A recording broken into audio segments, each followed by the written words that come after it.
Hello student, आज हम organic chemistry में बेंजोइक अम्ल के चैप्टर को पढ़ाएंगे। तो चलिए शुरू करते हैं। देखिए, बेंजोइक अम्ल आपके सामने सबसे पहले उसका स्ट्रक्चरल बना हुआ है। क्या है बेंजोइक अम्ल? आपको पता होना चाहिए। अगर बेंजीन के ऊपर बेंजीन के ऊपर COOH लगा देते हैं तो ये कहलाता है बेंजोइक अम्ल। बेंजोइक अम्ल को आप इस तरह भी लिख सकते हैं C6H5COOH, ये भी बेंजोइक अम्ल है। और बेंजीन के ऊपर अगर COOH लगा हो तो ये भी बेंजोइक अम्ल है। ठीक है, तो इस तरह आपने इसके स्ट्रक्चर को जाना। अब इसके बनाने की विधि को देख लीजिए। बनाने की विधि में सबसे पहले बहुत ही वेरी मोस्ट इम्पॉर्टेंट फीडल क्राफ्ट अपक्रिया। ठीक है, बेंजोइक अम्ल बनाने की विधि इसमें कौन सी है? फीडल क्राफ्ट अपक्रिया के द्वारा बना रहे हैं। तो देखिए कैसे। बेंजीन लिया है, C6H6 क्या है? बेंजीन है। इसकी क्रिया COCl2 जहाँ भी लिखा हो उसको कार्बोनिल क्लोराइड बोलेंगे। बेंजीन की क्रिया किससे करा रहे हैं? कार्बोनिल क्लोराइड के साथ। और निर्जल एल्युमिनियम क्लोराइड, निर्जल का मतलब होता है एल्युमिनियम क्लोराइड में निर्जल यानी जल की बिल्कुल मात्रा नहीं है। और अब देखिए क्या हुआ यहाँ पे आप देखोगे इस C6 और H6, तो यहाँ H लिख लो 5 और एक H अलग लिख लो। ठीक है, और COCl2 क्या है? ऐसे लिख लो COCl2 है कि नहीं है? आप क्या करेंगे? ये देखिए हमने क्या बंद कर दिया, HCl को निकाल दिया कि नहीं निकाल गया? तो माइनस में क्या निकल जाएगा? HCl। तो बचेगा क्या? C6H5 और इधर क्या बचेगा? COCl। ठीक है, तो यही चीज़ यहाँ पर देखिए माइनस में क्या निकल गई? माइनस में निकल गई HCl और इधर क्या बन गया? C6H5COCl। इसको कहते हैं बेंजॉयल क्लोराइड। C6H5COCl क्या कहलाता है? बेंजाइल क्लोराइड कहलाता है। फिर इसका क्या कराते हैं? जल अपघटन कराते हैं, जल द्वारा इसे तोड़ते हैं। तो क्या होगा? तोड़ने पे कैसे तोड़ेंगे? जल में देखिए H और OH मौजूद होता है। ठीक है, तो यहाँ से तोड़ेंगे, इस जगह से, ऑक्सीजन से नहीं तोड़ेंगे, यहाँ से थोड़ा सा इस जगह से Cl के पास से। तो देखिए हमने कहा था H और OH, तो इसको दे देंगे OH। ठीक है, और इसको दे देंगे H। ठीक, तो ये HCl बन के HCl निकल गया। और यहाँ क्या होगा? C6H5COOH। तो यही चीज़ बन गया C6H5COOH। ठीक है, ये देखिए आपके सामने बना हुआ है C6H5COOH। ये जहाँ पर आपको देखिए ऊपर हमको यही बनाना था, तो आपने देखिए यही बनाया है। C6H5COOH क्या है? बेंजोइक अम्ल है। इतना समझ में आ गया? आगे देखिए, अब इसके भौतिक गुण की बात कर ले। हाँ, इसकी हिंदी कैसे लिखेंगे? बेंजीन की क्रिया कार्बोनिल क्लोराइड के साथ, बेंजीन की क्रिया किससे कराएंगे? कार्बोनिल क्लोराइड के साथ कराएंगे। तो क्या बनेगा? बेंजाइल क्लोराइड व बेंजोइक अम्ल। और अच्छा लिखने के लिए आप क्या लिख सकते हैं? बेंजीन की क्रिया, एक सेकेंड, हाँ, बेंजीन की क्रिया कार्बोनिल क्लोराइड के साथ निर्जल एल्युमिनियम क्लोराइड की उपस्थिति में कराते हैं तो बेंजाइल क्लोराइड प्राप्त होता है। फिर बेंजाइल क्लोराइड का जल अपघटन कराते हैं तो यहाँ पर बेंजोइक अम्ल व हाइड्रोजन क्लोराइड आपको प्राप्त होता है। ठीक है, अब इसके भौतिक गुण की बात कर लें तो भौतिक गुण पहला, बेंजोइक अम्ल जो होता है वो सफ़ेद क्रिस्टली ठोस होता है। साथ ही साथ ये ठंडे जल में अल्प विलेय है। अगर ठंडा जल है बर्फ़ का तो वहाँ पर थोड़ा सा घुलेगा, परंतु उसी जगह गर्म जल ले लीजिए, अल्कोहल ले लीजिए, ईथर ले लीजिए, इनमें आसानी से घुल जाता है, विलेय है। ठीक है, विलेय का मतलब घुलना। अब रासायनिक गुण की बात कर ले। देखिए रासायनिक गुण में सबसे मोस्ट इम्पॉर्टेंट जो हेडिंग आई है स्थिरीकरण, इस पर टिप्पणी आ जाती है पेपर में। ठीक है, इस तरह पेपर में बहुत सारी टिप्पणियाँ आएंगी तो आपको तैयार होके जाना है। साथ ही साथ अगर अभी आपने मेरे पिछले वीडियोस को नहीं देखा है तो उनकी प्लेलिस्ट पड़ी हुई, आसानी से जाइए प्लेलिस्ट चैप्टर वाइज देखिए और उनके नोट्स बनाइए। आपको इतने इम्पॉर्टेंट नोट्स प्लेलिस्ट में पड़े हुए हैं कि आपको केमिस्ट्री में कोई फेल नहीं कर सकता। ठीक है, तो चलिए स्थिरीकरण को देखिए। स्थिरीकरण में क्या है? यहाँ पर देखोगे बेंजोइक अम्ल लिया है C6H5COOH और क्या लिया है? Ethyl alcohol. एथिल अल्कोहल को हमने उल्टा लिख लिया है C2H5OH। ठीक है, अब क्या किया? C2H5 का ये H ले लिया, डिब्बे में देखिए क्या बंद है, ये देखिए आपको डिब्बे में क्या बंद दिख रहा है, डिब्बे में आपको OH और H बंद दिख रहा है। तो ये देखिए यहाँ पर क्या निकल गया, जल निकल गया। बाकी जो बचा है जोड़ के लिख दीजिए, C6H5CO। क्या बचा, C6H5CO बचा, लिख दिया C6H5CO। और इधर क्या बचा, OC2H5, तो OC2H5 आपका ये है। ठीक, अब नाम कैसे पढ़ेंगे, पहले इसका नाम बोलेंगे हमेशा, इसका नाम हमेशा पहले बोलते हैं। तो C2H5 को क्या बोलेंगे, एथिल। ठीक है, और C6H5COO को बेंजोएट बोलते हैं। C2H5 को क्या बोला, एथिल। C6H5COO को क्या बोलेंगे, बेंजोएट। ठीक है, साथ में क्या प्राप्त होगा आपको, ब्रेक डिब्बे में क्या बंद दिख रहा है, जल। अब इसकी क्रिया क्या होगी, अगली रिएक्शन जो आएगी फास्फोरस पेंटाक्लोराइड के साथ क्रिया कराएंगे।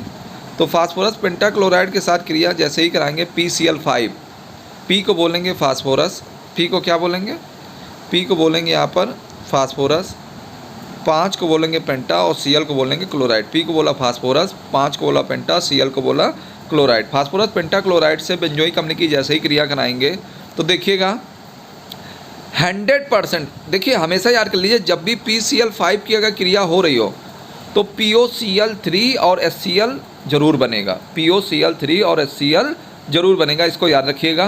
तो यहाँ पर देखिए कैसे बना, यहाँ पर देखिएगा, यहाँ पर आपने PCl5 से जैसे बेंजोइक अम्ल की क्रिया कराई तो POCl3 और HCl आपने जरूर बना दिया। POCl3 को कहते हैं फास्फोरिल, फास्फोरिक ना बोल देना, फास्फोरिल क्लोराइड, और HCl को कहते हैं हाइड्रोजन क्लोराइड। साथ ही साथ यहाँ क्या बन जाता है, बेंजाइल क्लोराइड बन जाता है। अब देखिए कैसे बना, इसको ध्यान देखिए, अब कैसे बना, देखिए यहाँ पर हमने क्या किया, CH3COOH और PCl5। तो ध्यान दीजिएगा, अब यहाँ से हमने क्या किया, ये P ले लिया, दूसरा कलर ले लेते हैं, 1 मिनट रुकिएगा।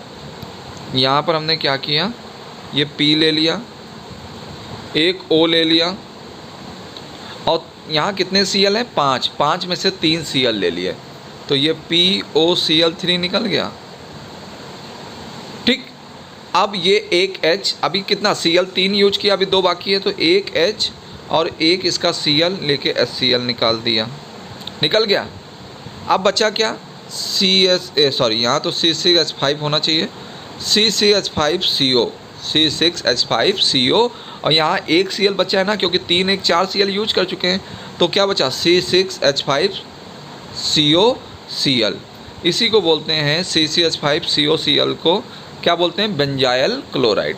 तो हमेशा याद रखिए PCl5 से जब भी ये रिएक्शन होगा तो POCl3 और HCl 100% बनेगा, फास्फोरिक क्लोराइड और हाइड्रोजन क्लोराइड। साथ में आप अगर बेंजोइक अम्ल ले रहे हैं तो यहाँ बेंजाइल क्लोराइड बनेगा।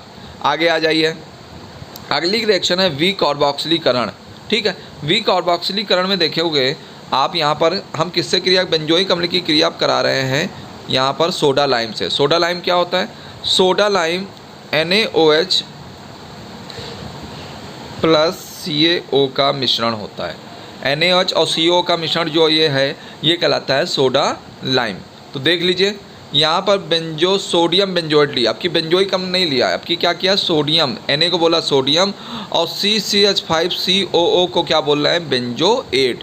Na को बोला सोडियम, C6H5COO को क्या बोल रहा है, बेंजोएट। साथ में NaOH को हमने रिएक्शन में लिया और CaO को कहाँ लिया, तीर के ऊपर लिया। अब होगा क्या, इतना भाग,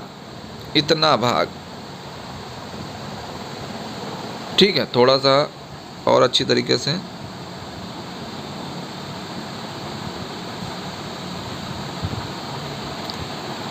रुक जाइएगा। हाँ, अब देखिए डिब्बे में क्या बंद हो गया, देखिए 2 Na, तो Na2 लिख दिया, एक कार्बन है तो ये देखिए कार्बन लिखा हुआ है, और कितने O डिब्बे में, 1 2 इधर 3, तो ये आपके 3 O हो गए, तो CO3। Na2 है, Na2 एक कार्बन और क्या है, O3, तो Na2CO3 क्या होता है, सोडियम। Na को क्या बोलेंगे, सोडियम, और CO3 जहाँ भी लिखा हो तो उसको बोलेंगे कार्बोनेट। ठीक है, साथ में आपको क्या प्राप्त हुआ, देखिए इधर क्या बचा आपको बचा C6H5, क्या बचा CCH5 और ये वाला H बचा। तो ये H जाके इस 5 H है ना, इसमें लग जाएगा तो अब कितने हो जाएंगे 6। तो C6H6 क्या है, बेंजीन है। ठीक है, अगली रिएक्शन देखिए, एनहाइड्राइड का बनना। एनहाइड्राइड का कैसे बनना, अब बेंजोइक अम्ल जो है, बेंजोइक अम्ल सोडियम एसीटेट की उपस्थिति में, ठीक है, सॉरी एसिटिक एनहाइड्राइड की उपस्थिति में, एसिटिक एनहाइड्राइड की उपस्थिति में क्या होगा, यहाँ से देखिए, यहाँ से ये H, ठीक, फिर से देखिएगा,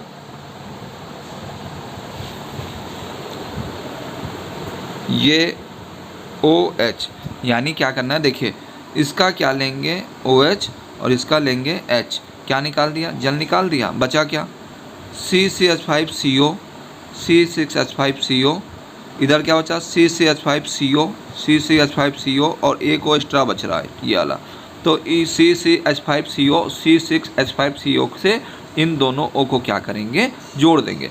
जब ये सॉरी इस O को इन दोनों से जोड़ देंगे। अब क्या होगा, जब कभी इस तरह O इन दोनों से इस तरह जुड़े हों तो एनहाइड्राइड शब्द का प्रयोग करना है। कैसा, यह है बेंजोइक एनहाइड्राइड, क्या बोलेंगे, बेंजोइक एनहाइड्राइड। ठीक है, समझ में आ गया। अब इसके उपयोग लिख लेंगे। पहला उपयोग है सोडियम बेंजोएट का उपयोग, अचार मुरब्बा जो होता है उसके रखने में मिला के क्या करते हैं, इसको सही से रखते हैं, बहुत दिन तक रखा जा सकता है। साथ ही साथ बेंजोइक अम्ल का उपयोग और इसके लवणों का उपयोग औषध के रूप में भी आप कर सकते हैं। ठीक है, मूत्री रोग जितने होते हैं उसमें आप औषध के रूप में कर सकते हैं। तो इस तरह आपने आज बेंजोइक अम्ल बनाने की विधि, उसके भौतिक गुण, रासायनिक गुण और साथ ही साथ उसके उपयोग को पढ़ा। अगर ये वीडियो आपको अच्छा लगा है तो ज़्यादा से ज़्यादा लोगों को शेयर करिए, सब्सक्राइब करिए, लाइक करिए और आप मेरे पिछले वीडियो को प्लेलिस्ट में जाके आसानी से दे सकते हैं। तो आज के लिए केवल इतना ही काफ़ी है। जय हिंद, जय भारत, धन्यवाद।